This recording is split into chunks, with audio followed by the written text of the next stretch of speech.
BPML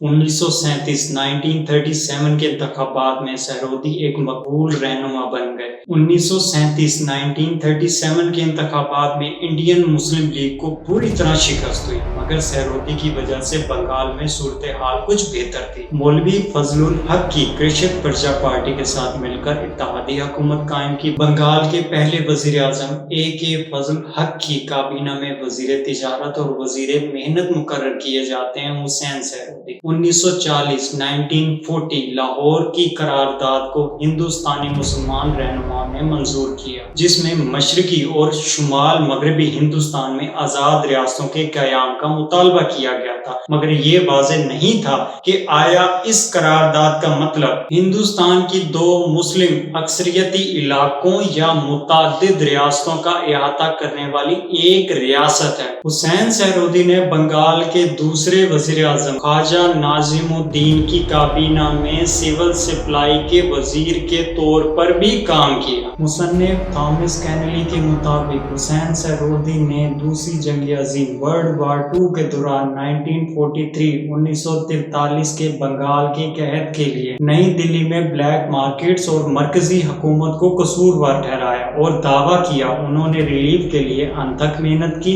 مگر voice رائے lord ویول کا خیال تھا کہ حسین سہروردی بدعنوان تھے۔ اس نے قحط کو کم کرنے کے لیے شروع کیے گئے ہر منصوبے سے رقم چھین لی اور اپنے ساتھیوں کو گوداموں، حکومتوں کو اناج کی فروخت اور نقل و حمل کے ٹھیکے دیے۔ دوسری طرف ہندوستانی مصنفہ مدھوشری مکھرجی نے اس قحط کی بڑی ذمہ داری برطانوی وزیر اعظم واسٹن چرچل پر ڈالی، جو صرف جنگی کوششوں کے لیے راشن چاہتے تھے، اور انہوں نے بنگال کے لیے امریکی امداد کو روک دیا تھا۔ بنگال میں اس قحط میں بنگال کے لوگوں نے حسین سہروردی کی کارکردگی کو سراہا، جس کے باعث 1946 کے انتخابات میں مسلم لیگ نے انتخابات میں زبردست کامیابی حاصل اور حسین سہروردی وزیر اعظم بنتے ہیں۔ مسلم لیگ کی یہ سب سے بڑی کامیابی تھی جو بنگال میں ملی، جہاں مسلمانوں کی 119 نشستوں میں سے BPML نے 113 پر کامیابی حاصل کی۔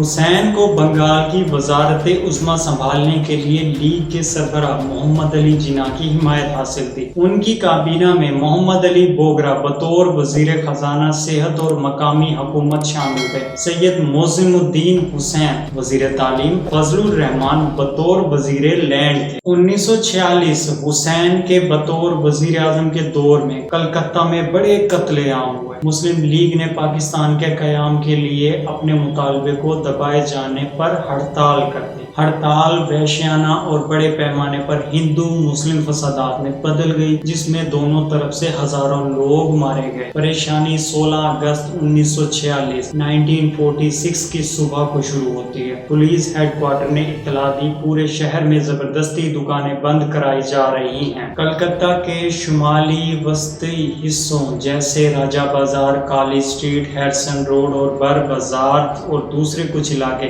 جن میں ہندوؤں کی اکثریت تھی اور اعلیٰ اور طاقتور معاشی پوزیشن میں بھی تھے۔ لیگ کا جلسہ ٹھیک دوپہر سے شروع ہوا۔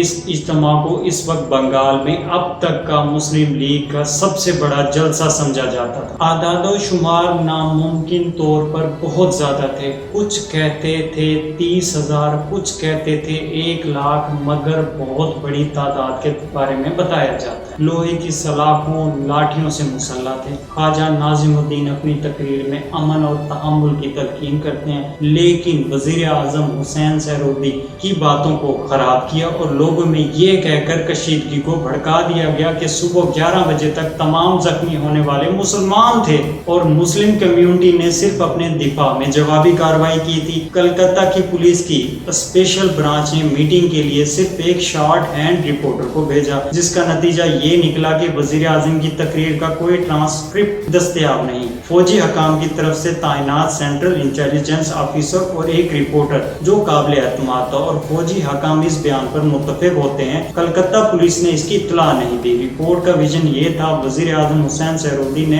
پولیس اور فوجی انتظام کو دیکھا جو مداخلت نہیں کریں گے۔ تاہم پولیس کو کوئی خاص حکم نہیں ملا کہ وہ مداخلت کرے، روک بیک کرے۔ اس طرح حسین سہروردی کے اس سے جو وہ کہنا چاہتے تھے ایک بڑی تعداد ان میں ان پڑھ سامعین کی تھی۔ اس طرح کے بیان کے تاثر کو بعض لوگ فساد کی کھلی دعوت قرار دینے لگے۔ میٹنگ سے نکلتے ہی ہندوؤں کی دکانوں کو لوٹا گیا، پھر کیا اینٹ، کیا لاٹھی، کیا لوہے کی سلاخ، ہر طرح کی چیز کو ہتھیار بنا کر مسلم گنڈوں نے استعمال کیا۔ جہاں ہنگامہ آرائی ہوئی، شام 6 بجے کرفیو نافذ کر دیا گیا۔ اس طرح فوج اور پولیس کو اہم راستوں کو محفوظ بنانے کے لیے، اہم حصوں میں کام کرنے کے لیے آزاد کر دیا گیا۔ 27 اپریل 1946 1946 نئی دلی میں حسین سہروردی نے آزاد بنگال کا مطالبہ کرنے کے لیے پریس کانفرنس بلائی۔ حسین سہروردی نے ایک آزاد، غیر منقسم اور خود مختار بنگال بنانے کے لیے مذہبی اختلافات کو ایک طرف رکھنے کی پرزور درخواست کی۔ 20 مئی 1947 1947 آزاد ریاست بنگال کے لیے 5 نکاتی منصوبے کا خاکہ پیش کیا گیا۔ یہ منصوبہ ایک اعترافی ڈھانچے پر مبنی تھا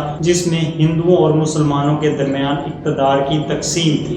آزاد ریاست کی تجویز کو تو قبول کر لیا گیا کہ بنگال کو تقسیم نہیں کیا جائے گا، موجودہ بنگال کی وزارتوں کو تحلیل کر دیا جائے گا، ایک نئی عبوری وزارت لائی جائے گی جو مساوی تعداد میں مسلمانوں اور ہندوؤں پر مشتمل ہوگی۔ وزیر اعظم مسلمان ہوگا، وزیر داخلہ ہندو ہوگا۔ نئے آئین کے تحت وزارت میں مسلمانوں کو فوج اور پولیس سمیت خدمات میں مساوی حصہ ملے گا۔ 20 جون 1947 1947 بنگال قانون ساز اسمبلی کا اجلاس ہوا۔ بنگال کی تقسیم پر ووٹ دینے کے لیے 90 کے مقابلے 120 ووٹوں سے فیصلہ ہوا کہ اگر یہ پاکستان کی آئین ساز اسمبلی میں شامل ہو جائے تو اسے متحد رہنا چاہیے۔ اب تک کے لیے اتنا ہی، ملتے ہیں حسین شہید سہروردی کے سیکنڈ پارٹ میں، تب تک کے لیے اجازت دیں، اللہ حافظ۔